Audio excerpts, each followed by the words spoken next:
कौसल्या सुप्रजा रामपूर्वा सन्ध्या प्रवर्तते उत्तिष्ठ नरसार्दूल कर्तव्यं दैवमात्मिकम् कौसल्या सुप्रजा रामपूर्वा सन्ध्या प्रवर्तते उत्तिष्ठ नरसार्दूल कर्तव्यं दैवमात्मिकम् उत्तिष्ठोत्तिष्ठ गोविन्द उत्तिष्ठ गरुडध्वज उत्तिष्ठ कमलाकान्त त्रैलोक्यं मङ्गलं कुरु मातः समस्त जगतां मधुकैटभारे वक्षो विहारिणि मनोहर दिव्यमूर्ते श्रीस्वामि निःश्रित जनप्रिय दानशीले श्रीवेङ्कटेश दयिते तव सुप्रभातम् तव सुप्रभातमरविन्दलोचने भवतु प्रसन्नमुखचन्द्रमण्डले विधिशङ्करेन्द्रवनिताभिरर्चिते वृषशैलनाथदयिते दयानिधे अत्र्यादिसप्तऋषयः समुपास्य सन्ध्या आकाशसिन्धुकमलानि मनोहराणि आदाय पादयुगमर्चयितुं प्रपन्नाः शेषाद्रिशेखर विभो तव सुप्रभातम् पञ्चाननाब्ज भव षण्मुखवासवाद्याः त्रैविक्रमादिचरितं विबुधास्तु वन्दी भाषापतिः पठति वासरशुद्धिमानात् शेषाद्रिशेखर विभो तव सुप्रभातम् ईषत्प्रफुल्ल सरसीरुहनारिकेलफूगद्रुमादिसुमनोहर पालिकानाम् आवादिमन्दमनिलः सह दिव्यगन्धैः शेषाद्रिशेखर विभो तव सुप्रभातम् उन्मील्यनेत्रयुगमुत्तमपञ्जरस्ताः पात्रावशिष्टकदलीफलपायसानि भुक्त्वा सलीलमतकेलिसुखाः पठन्ति शेषाद्रिशेखर विभो तव सुप्रभातम् तन्त्री प्रकर्षमधुरस्वनया विपञ्च्या गायत्यनन्तचरितं तव नारदोऽपि भाषा समक्रमसकृत्करसाररम्यम् शेषाद्रिशेखर विभो तव सुप्रभातम् भृङ्गावली च मकरन्दरसानुविद्धजन्कारगीतनिनदैः सह सेवनाय निर्यात्युपान्तसरसी कमलोधरेभ्यः शेषाद्रिशेखर विभो तव सुप्रभातम् योषागणेन वरदग्निविमत्यमाने घोषालयेषु दधिमन्थनतीव्रघोषाः रोषात् कलिं विदधते ककुभश्च कुम्भाः शेषाद्रिशेखर विभो तव सुप्रभातम्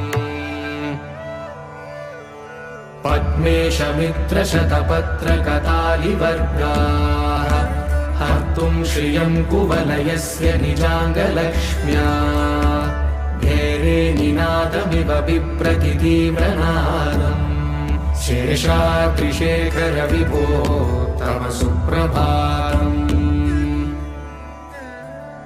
श्रीमन्नभीष्टवरदाखिललोकबन्धो श्री श्रीनिवास जगदेकदयैकसिन्धो श्रीदेवतागृहभुजान्तर दिव्यमूर्ते श्रीवेङ्कटाचलपते तव सुप्रभातम् श्रीमन्नभीष्टवरदाखिललोकबन्धो श्री श्रीनिवास जगदेकदयैकसिन्धो श्रीदेवतागृहभुजान्तर दिव्यमूर्ते श्रीवेङ्कटाचलपते तव सुप्रभातम्। श्रीस्वामी पुष्करिणिकाप्लवनिर्मलाङ्गाः श्रेयोतिनो हरविरिञ्च सनन्दनाद्याः द्वारे वसन्ति वरवेत्र हतोत्तमाङ्गाः श्रीवेङ्कटाचलपते तव सुप्रभातम्। श्रीशेषशैलगरुडाचलवेङ्कटाद्रिनारायणाद्रिवृषभाद्रिवृषाद्रिमुख्या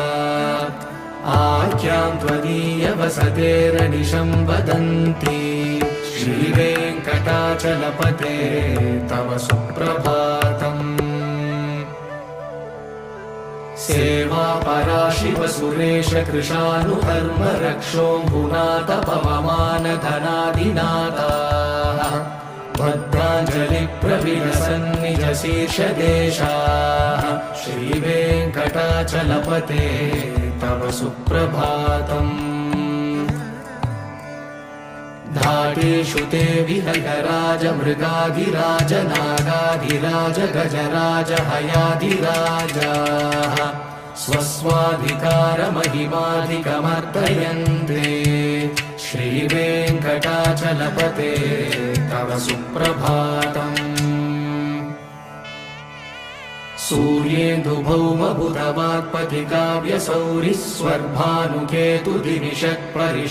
सूर्येन्दुभौमबुधवाक्पतिकाव्यसौरिस्वर्भानुकेतुदिनिषत्परिषत्प्रधानाः त्वद्दासदासचरमावधिदासदासाः श्रीवेङ्कटाचलपते तव सुप्रभातम्।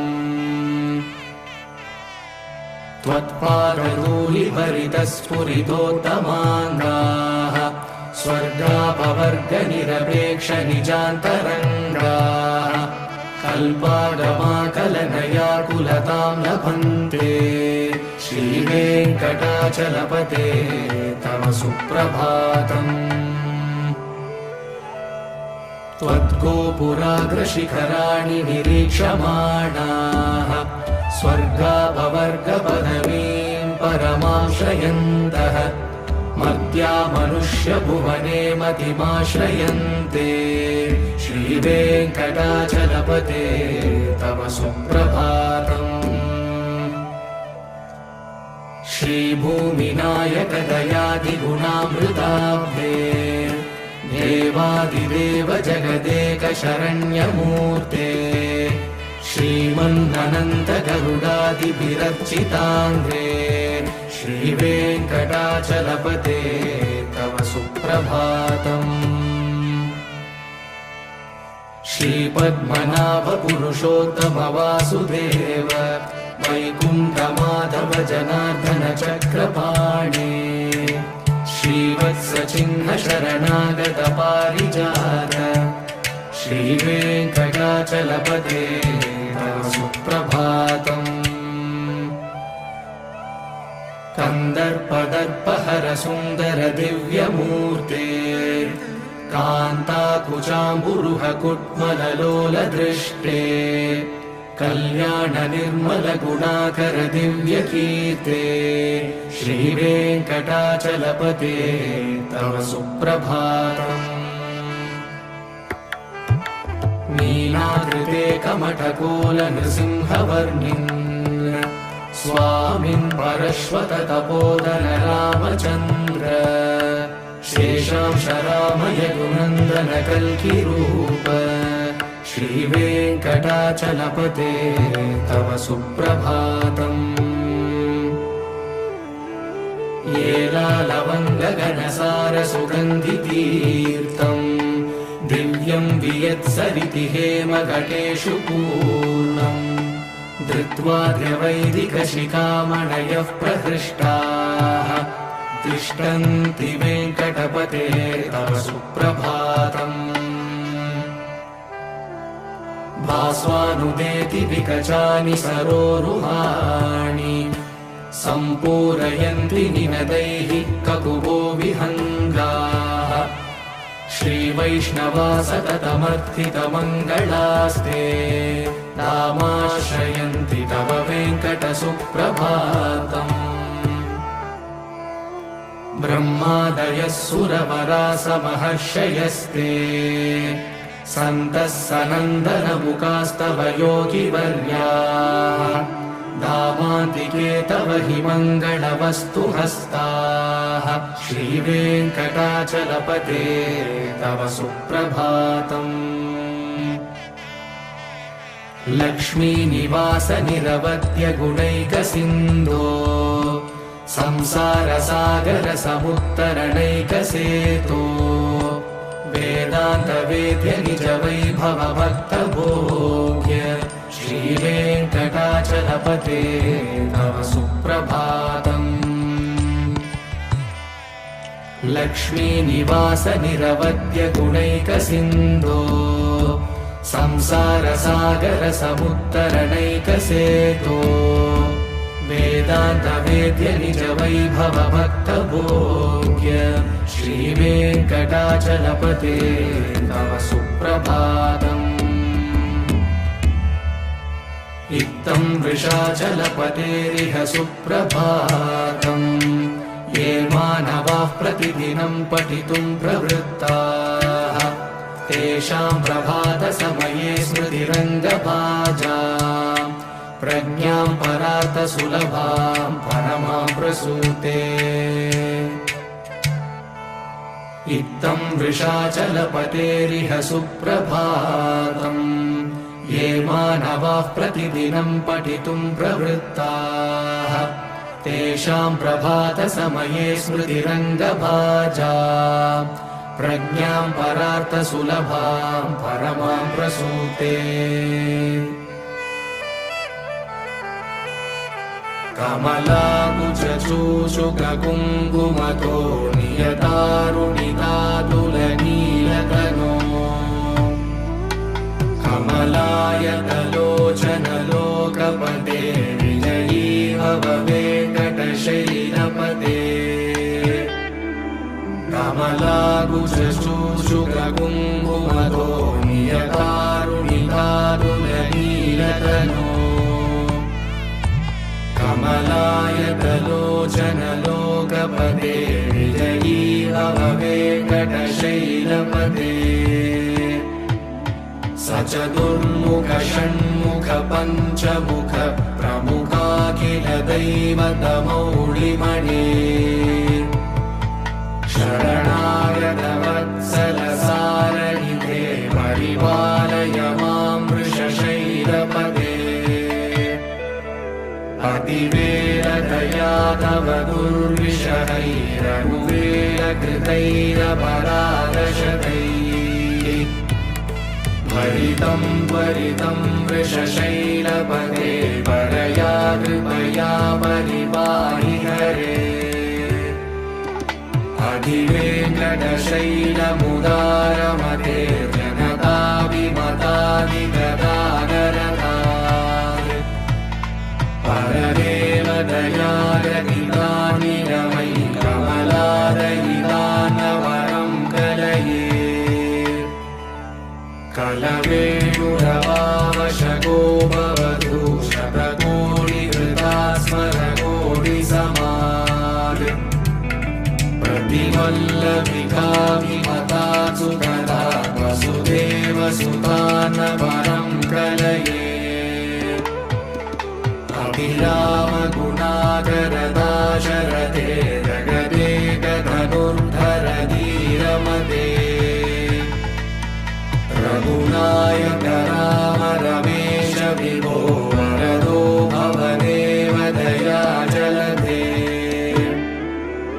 अवनीतनया कमनीयकरं रजनीचर चारुमुखाम्बुरुहम् रजनीचर राजतमो मिहिरं महनीयमहं रघुराममये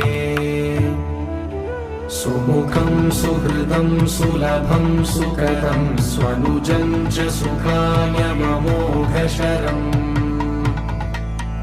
अपहाय रघुत्वहमन्यमहं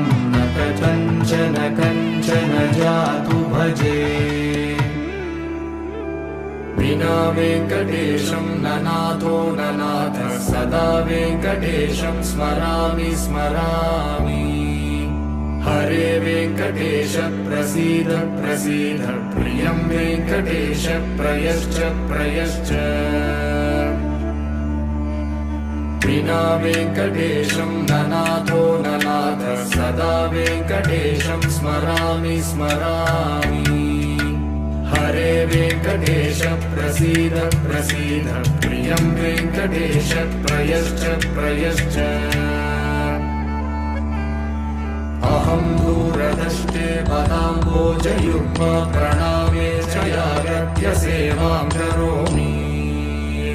सकृत्सेवया नित्यसेवाबलं त्वं प्रयश्च प्रयश्च प्रभो वेङ्कटेश अज्ञानिना मया दोषान् शेषान् विहितान् हरे क्षमस्वत्वं क्षमस्वत्वं शेषशैलशिखामणे अज्ञानिना मया दोषान् शेषान् विहितान् हरे क्षमस्वत्वं क्षमस्वत्वं शेषशैलशिखामणे ईशानां जगतोऽस्य वेङ्कटपतेर्विष्णोर्परां प्रेयसीं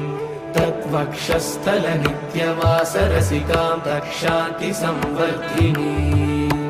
पद्मालङ्कृतपाणिपल्लवयुगां पद्मासनस्तां श्रियं वात्सल्यादिगुणोज्ज्वलां भगवतीं वन्दे जगन्मातरम् ईशानां जगतोऽस्य वेङ्कटपतेर्विष्णोर्परां प्रेयसीं तत्वक्षस्थलनित्यवासरसिकां तक्षान्तिसंवर्धिनी पद्मालङ्कृतपाणिपल्लवयुगां पद्मासनस्तां श्रियं वात्सल्यादिगुणोज्ज्वलां भगवतीं वन्दे जगन्मातरम् श्रीमन्कृपाजलनिधे श्रितसर्वलोकः सर्वज्ञशक्तनथ वत्सल सर्वशेषिन् स्वामिन् सुशीलसुलभाश्रितपारिजात श्रीवेङ्कटेश शरणं शरणं प्रपद्ये श्रीमन्कृपाजलनिधे श्रितसर्वलोकः सर्वज्ञशक्तनथ वत्सल सर्वशेषिन् स्वामिन् सुशीलसुलभाश्रितपारिजात श्रीवेङ्कटेश शरणं शरणं प्रपद्ये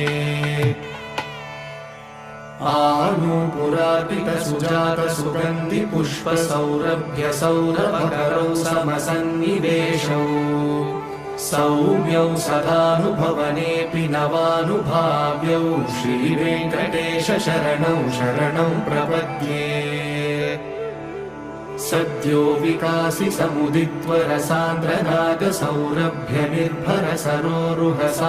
समुदित्वरसान्द्रनागसौरभ्यनिर्भरसरोरुहसाम्यवार्ताम् सम्यक्षु साहसपदेषु विलेखयन्तौ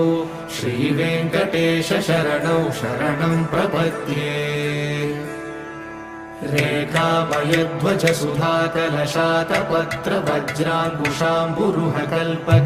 रेखाभयध्वजसुधाकलशातपत्रवज्राङ्कुशाम्बुरुहकल्पकशङ्खचक्रैः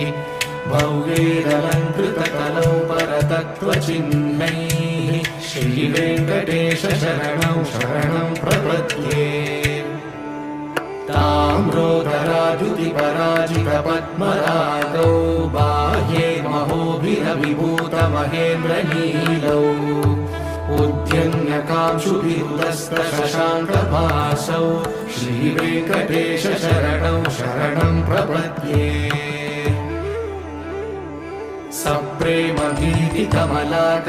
सप्रेमभीतिकमलाकरपल्लवाभ्यां संवाहनेऽपि सपदि क्लममादधानौ कान्ताभवान् मनसगोचरसौ कुमार्यौ श्रीवेङ्कटेश शरणं शरणं प्रपद्ये लक्ष्मीमहीतदनुरूपनिजानुभावनीलादिदिव्यमहिषीकरपल्लवानां आरुण्यसङ्क्रमणतः किल सान्द्ररागौ श्रीवेङ्कटेश शरणौ शरणं प्रपद्ये नित्यानमद्विति शिवादिकिरीटकोटिः प्रद्युक्तदीप्तनवरत्नमहः प्ररोहैः नीराजनाविधिमुदारमुपाददानौ श्रीवेङ्कटेश शरणौ शरणं प्रपद्ये विष्णोपदे परम इत्युदितः प्रशंसौ यौ मध्ववुत्स इति भोग्यतयाभ्युपातौ भूयस्ततेति तव पाणितलः प्रदिष्टौ श्रीवेङ्कटेश शरणौ शरणं प्रपद्ये पार्थाय तत्सदृशसारथिना त्वयैव यौ दर्शितौ स्वचरणौ शरणं व्रजेति भूयोऽपि मह्यमिह तौ करदर्शितौ ते श्रीवेङ्कटेश शरणौ शरणं प्रपद्ये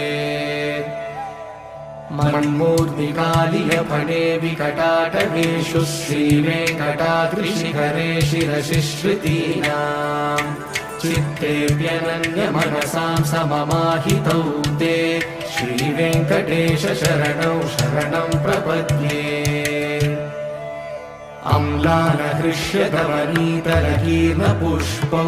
श्रीवेङ्कटाद्रिशिखराभरणायमानौ आनन्दिता किल मनोनयनौ तवैतौ श्रीवेङ्कटेश शरणौ शरणं प्रपद्ये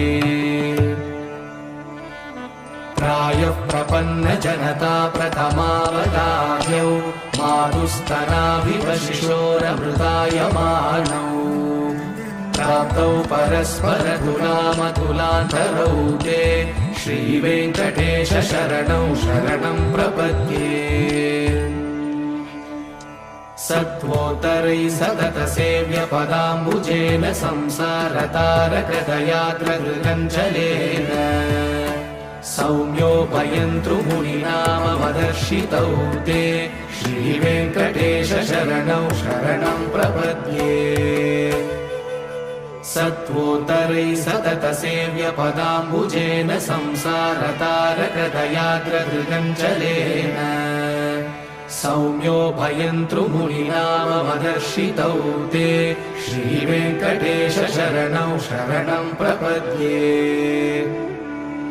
श्रीशश्रिया घटिकया त्वदुपाय भावे प्राप्ये त्वयि स्वयमुपेयतया स्फुरन्त्या नित्याश्रिताय निरवद्य गुणाय तुभ्यं शान्तिं करो वृषगिरीश न जातु मह्यम् श्रीशश्रिया घटिकया त्वदुपाय भावे प्राप्ये त्वयि स्वयमुपेयतया स्फुरन्त्या नित्याश्रिताय निरवद्य गुणाय तुभ्यं शान्तिं करो वृषगिरीश न जातु मह्यम् श्रियकान्ताय कल्याणनिधये निधयेऽर्तिना श्रीवेङ्कटनिवासाय श्रीनिवासाय मङ्गलम् श्रियकान्ताय कल्याणनिधये निधयेऽर्तिना श्रीवेङ्कटनिवासाय श्रीनिवासाय मङ्गलम् लक्ष्मी सविभ्रमालोकशुभ्रुविभ्रमचक्षुषे चक्षुषे सर्वलोकानां वेङ्कटेशाय मङ्गलम् श्रीवेङ्कटाद्रिशृङ्गाग्रमङ्गलाभरणाग्रये मङ्गलानां निवासाय श्रीनिवासाय मङ्गलम् सर्वावयवसौन्दर्यसम्पदा सर्वचेतसा सदा सम्मोहनायास्तु वेङ्कटेशाय मङ्गलम् नित्याय निरवध्याय सत्यानन्दचिदात्मने सर्वान्तरात्मने श्रीमद्वेङ्कटेशाय मङ्गलम् स्वतः सर्वविदे सर्वशक्तये सर्वशेषिणे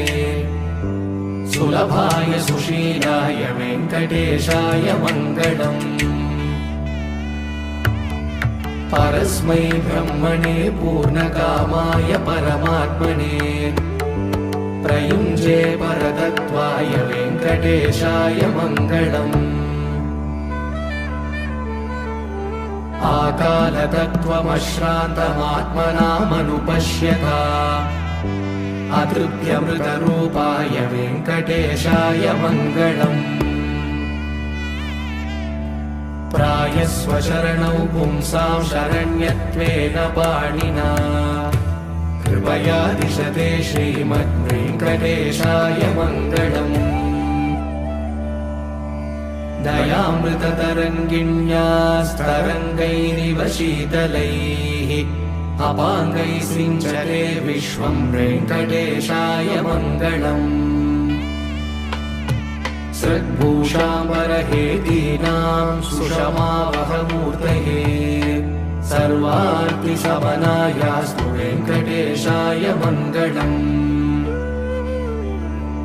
श्रीवैकुण्ठविरक्ताय स्वामि पुष्करिणीतटे रमया रममाणाय वेङ्कटेशाय मङ्गलम् श्रीवैकुण्ठविरक्ताय स्वामि पुष्करिणीतटे रमया रममाणाय वेङ्कटेशाय मङ्गलम् श्रीमत्सुन्दरजामातृमुनिमानसवासिने सर्वलोकनिवासाय श्रीनिवासाय मङ्गलम् श्रीमत्सुन्दरजामातृमुनिमानसवासिने सर्वलोकनिवासाय श्रीनिवासाय मङ्गलम् शासनपरैः मध्वाचार्यपुरोगमैः सर्वैश्च पूर्वैराचार्यैः सत्कृतायास्तु मङ्गलम्।